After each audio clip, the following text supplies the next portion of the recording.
Assalamualaikum warahmatullahi wabarakatuh. A'udzu billahi minasyaitonir rajim. Bismillahirrahmanirrahim. Pada kesempatan kali ini kita akan menghitung jumlah kata di dalam Al-Qur'an. Kita akan mendapatkan sejumlah 78.364 kata.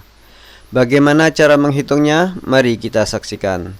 Tapi sebelumnya jangan lupa subscribe dan share ke teman atau saudara supaya bermanfaat lebih luas lagi. Semoga kita mendapatkan pahala amal jariah yang terus mengalir pahalanya dari ilmu yang bermanfaat. Sebagaimana kita ketahui, mushaf Al-Quran terbagi dalam 30 juz, berisi 114 surat, terdiri dari 6.236 ayat. Untuk mushaf yang dicetak dengan 15 baris per halaman, maka jumlah halamannya 604 halaman.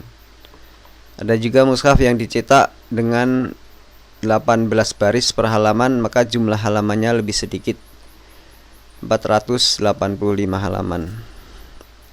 Kita akan pakai yang 15 baris per halaman untuk memudahkan kita di dalam program rutin membaca Al-Quran.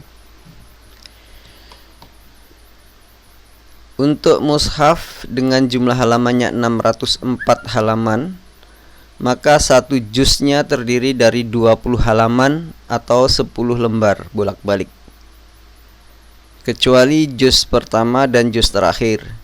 Juz pertama terdiri dari 21 halaman karena surat Al-Fatihah dan awal surat Al-Baqarah menjadi pembuka Al-Quran yang dicetak setengah halaman, sedangkan juz 30 terdiri dari 23 halaman karena surat-suratnya pendek sehingga jumlah halamannya bertambah dengan banyaknya kalimat basmalah di awal setiap surat. Sebagaimana kita ketahui, Al-Quran dimulai dari surat ke-1 yaitu Al-Fatihah sampai dengan surat ke-114 yaitu surat An-Nas. Apabila kita hitung semua kata yang dipisah oleh spasi, maka akan kita dapatkan ada sebanyak 78.364 kata. Dengan catatan, 1.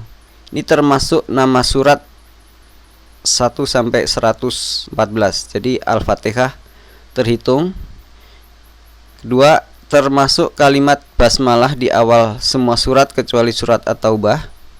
Jadi di setiap surat, awal surat ada Bismillahirrahmanirrahim. Ini ada 4 kata, 1, 2, 3, 4. Ketiga, 2 kata atau lebih yang tidak dipisah oleh spasi dihitung 1 kata. Misalkan Bismi, ini harusnya 2 kata dihitung 1.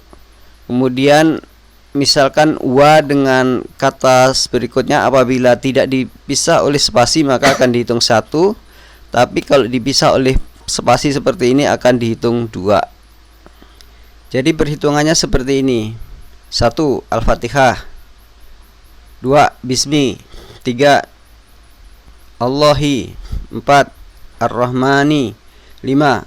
Ar-Rahimi. 6. Alhamdu. 7. Lillahi. 8. Rabbi. 9. Al-Alamin. 10. Ar-Rahmani. 11. Ar-Rahimi. 12. Maliki. 13. Yaumi.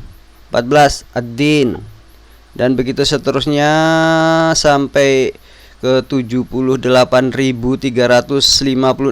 Alladzi yuwaswisu fi suduri annas minal jinnati wan nas, sampai 78.364.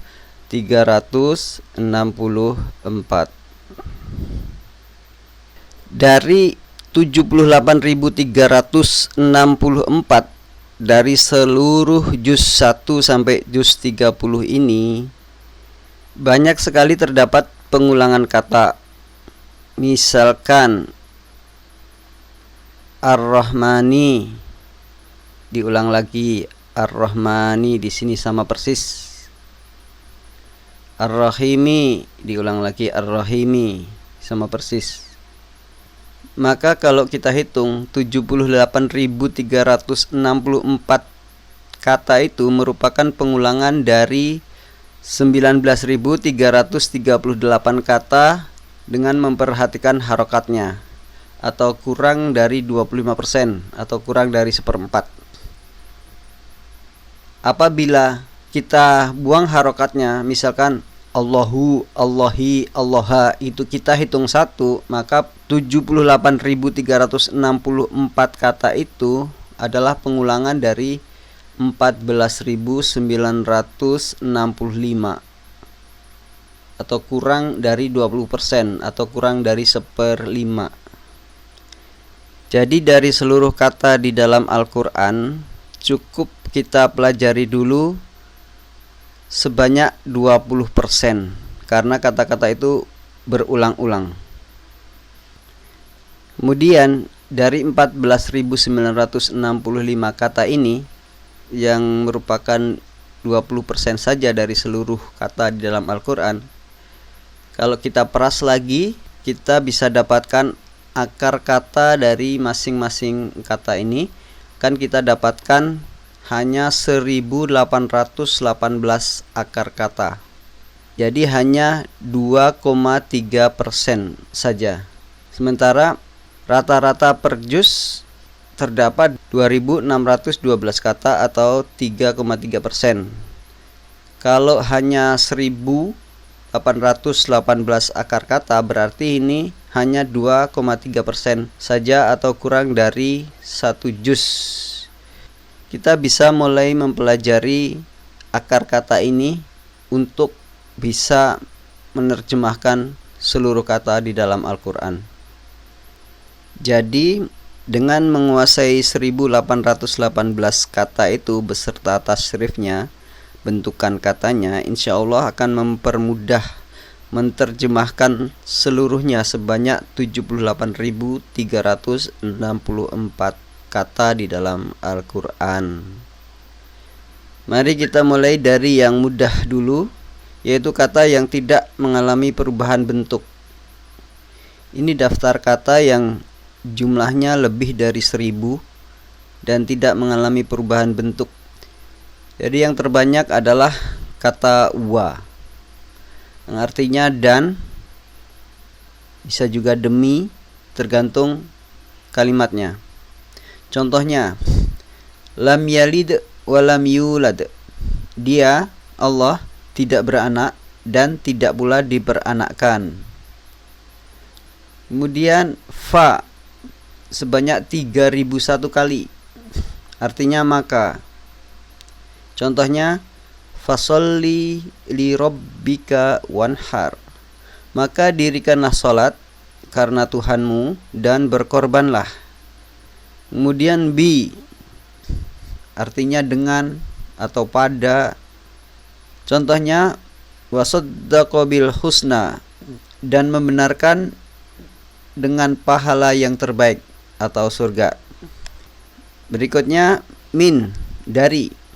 Contohnya minal jinnati wan nas, dari golongan jin dan manusia.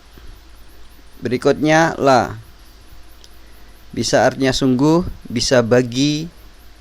Contohnya wa rafa'na laka dzikrak, dan kami tinggikan bagimu Muhammad sebutan namamu. Berikutnya ma, tidaklah atau apa. Contohnya mal qari'ah, apakah hari kiamat itu. Berikutnya li, artinya milik, kepada, bagi, dan sebagainya. Contohnya wa adzinat li rabbiha wa huqqat, dan patuh kepada Tuhannya dan sudah semestinya patuh. Berikutnya inna, sungguh atau sesungguhnya. Contohnya inna ma'al usri yusra, sesungguhnya sesudah kesulitan itu ada kemudahan. Berikutnya fi, di dalam. Contohnya Fiha kutubun qayyimah. Di dalamnya terdapat isi kitab-kitab yang lurus. Berikutnya la, tidak atau jangan. Contohnya sanuqri'uka fala tansa. Kami akan membacakan Al-Qur'an kepadamu Muhammad, maka kamu tidak akan lupa.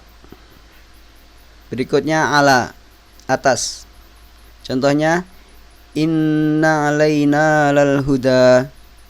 Sesungguhnya atas atau kewajiban kamilah memberi petunjuk. Ini contoh kalimat Assalamualaikum warahmatullahi wabarakatuh. A'udzu billahi minasyaitonir rajim. Seperti yang di daftar tadi, kita bisa menemukan kata ala sebanyak 1177 kali, kata wa yang diulang sebanyak 9572 kali, kemudian min 2149 kali, kemudian bi artinya dengan sebanyak 2539 kali, dan sebagainya. Sekarang kita lanjutkan dengan kata yang memiliki akar kata. Ini daftar yang terbanyak, yang lebih dari 500 kali. Yang terbanyak adalah kata ilah atau Tuhan, sebanyak 2851 kali. Kata ini bisa menjadi Allah, bisa menjadi lillah, bisa menjadi ilah hukum, dan sebagainya. Kemudian kata qaul, qawala artinya berkata, kana adalah, robaba Tuhan pencipta, amana percaya, alima mengetahui, qoma berdiri, ata datang, kafaro kafir, bayyana penjelasan, sya'a menghendaki, rasulah mengutus. Kata Tuhan dalam bahasa Arab bisa ilah, bisa rob. Apa bedanya? Seperti kata alhamdulillahi rabbil alamin. Kalau ilah itu artinya yang disembah. Alhamdulillah, segala puji Allah. Allah ini yang disembah, yang diutamakan, yang dipentingkan. Sedangkan Rob seperti Rabbul Alamin, Tuhan pencipta alam semesta. Jadi Rob adalah yang mencipta, yang mendidik, yang memberi, dan sebagainya. Dari banyaknya jumlah kata ini bisa kita ambil hikmahnya, bahwa pertama kita harus mengenal Allah dengan benar, yaitu Tuhan yang disembah. Apakah Tuhan itu Esa, apakah Tuhan itu tiga, dan sebagainya. Dari mana kita mengenal Allah? Yaitu melalui firman-Nya. Siapa Allah itu? Dia adalah Tuhan yang mencipta, yang mencipta langit dan bumi, yang menciptakan manusia. Dialah Tuhan yang harus diimani, yang harus dipercaya. Bagaimana cara mempercayainya? Harus dengan ilmu, tidak asal. Kemudian setelah percaya, maka dirikanlah sholat untuk menyembahnya. Dan jangan datang dengan kekafiran setelah ada penjelasan. Kita harus mengerti kehendak Allah melalui utusannya. Dan dari kata-kata ini nanti kita akan pelajarin satu persatu secara detail. Jadi kata ilah ini apa saja bentukan katanya? Ada Allahi, ada Allaha, ada Allahu, ada lillahi, ada ilah, ada alihatan, ada dan lain sebagainya. Sampai di sini dulu, nanti kita lanjutkan untuk membahas detail setiap katanya. Semoga bermanfaat. Mohon komen atau koreksinya bila ada yang keliru, dan jangan lupa share ke teman atau saudara supaya bermanfaat lebih luas lagi. Assalamualaikum warahmatullahi wabarakatuh.